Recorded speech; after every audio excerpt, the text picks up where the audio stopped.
Rimuru Tempest is one of the best protagonists in manga history. And no, that isn't hyperbole, he has everything. Number 1, he has an insanely cool design. Number 2, he has some of the most unique and interesting abilities I've ever seen, and is just a straight badass the more the series continues, which brings us on to number 3. He develops in a really realistic way and isn't naive like so many protagonists. And this is what truly sets him apart from the other isekai protagonists like your Kirizos and whoever this guy is. And come on, he wasn't even killed by Truck-kun, so you know he's built different. Rimuru's start in season 1 is, well, pretty typical. He gets transported to another world, he has overpowered abilities, he meets interesting allies, but season 2 shows that season 1 was pretty much just a setup season. However, Rimuru does grow in season 1, mainly from Shizu, whom he had a genuine connection to due to them both being otherworlders. So, in effect, by absorbing her, he was burying a lot of his human self from his past life. Ironically, after absorbing her, he actually looked more human, receiving his human appearance. But deep down, he was becoming more like a monster. Those feelings of being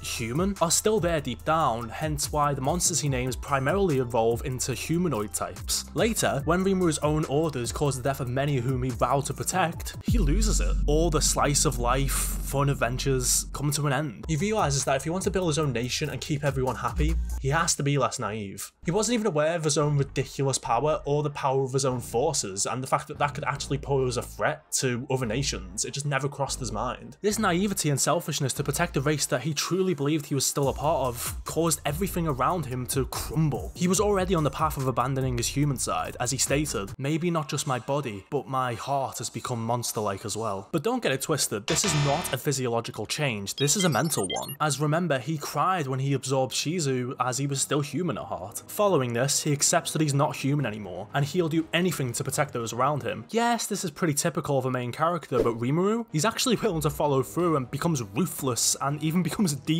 lord just to protect his people. He literally massacres 20,000 people without even blinking, and this act of brutality leads to him becoming a demon lord. However, this so-called demonic transformation leads to a miracle. This oxymoronic sentiment does fit in with Rimuru's character quite well. He resurrects everyone, and shortly after you'd be thinking, oh my god, they've just gone back on all that development and they've reverted everything back to the status quo. But no, this entire situation was one of the biggest catalysts for Rimuru's growth as a character. After this, not just Rimuru, but those around him by proxy are affected and become way more ruthless. He became a demon lord the moment he decided to be one. After his evolution, he expands his forces and goes on the offensive, which is something he's never done before. Rimuru goes directly against Clayman, participating in Walpurgis to dethrone him officially and end his plans. He is even willing to accept that someone he knows could be a traitor, that person being Yuki Kagurazuka. None of that, you're just tired bullshit.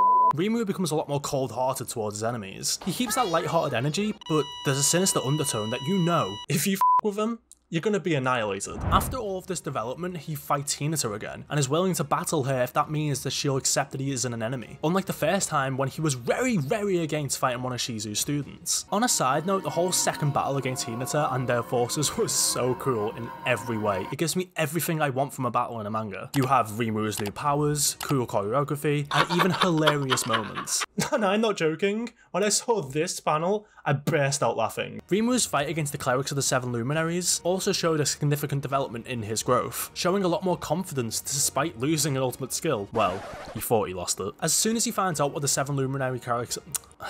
Bro, no one knows who these guys are. Moreover, as soon as he finds out what they've done, he immediately orders Diablo to kill them with no hesitation. Also, Rimuru does possess a very shonen protagonist type power, the power to convince anyone to join his side. One of his subordinates is a primordial demon, you know, like the strongest demon lord Guy, so that should tell you the level Rimuru is at, considering that Diablo worships him. Guy also recognized him after Rimuru stole his skill, Malim is his bestie, and Veldora is his sworn friend. There are many more too that are of significant power that recognize him, not just for his power but the lengths he's willing to go to protect his nation. Luminous also acknowledges Rimuru, and she is a literal god. His power matches ideals earlier too, as he was seen as a limitless being by Hinata's skill, which was only the second time she's ever saw this, and the only other person she got this effect with was Luminous herself. Now, despite my saying that Rimuru has abandoned his human side, he hasn't lost all of his humanistic qualities, as he wants to bring some of the luxuries from his old world to this new one. He essentially wants to combine the best of both and create a nation where humans and monsters can live in harmony. Following the battle, Hinata is shocked to see all that Rimuru has done, and is unwilling to leave the comfort of his country like so many others. Malim didn't want to leave, and neither did Ramirez. And you know,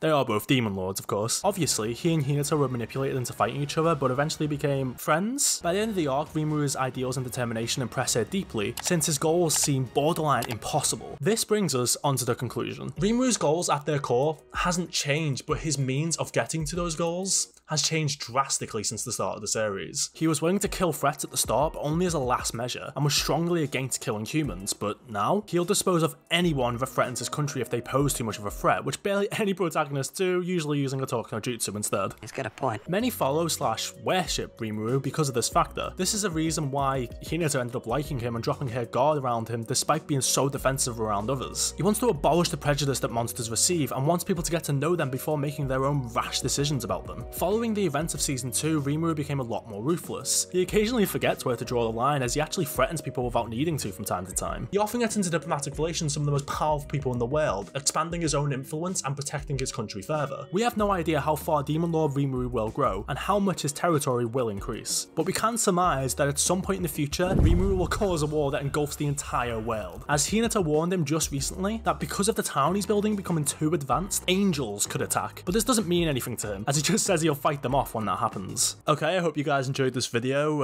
As I mentioned in the comments on a recent video, I'm planning to do one video per month minimum. Could be more depending on how much time I have. The Iruma video I made recently is on screen right now, and if you enjoyed this video, please subscribe.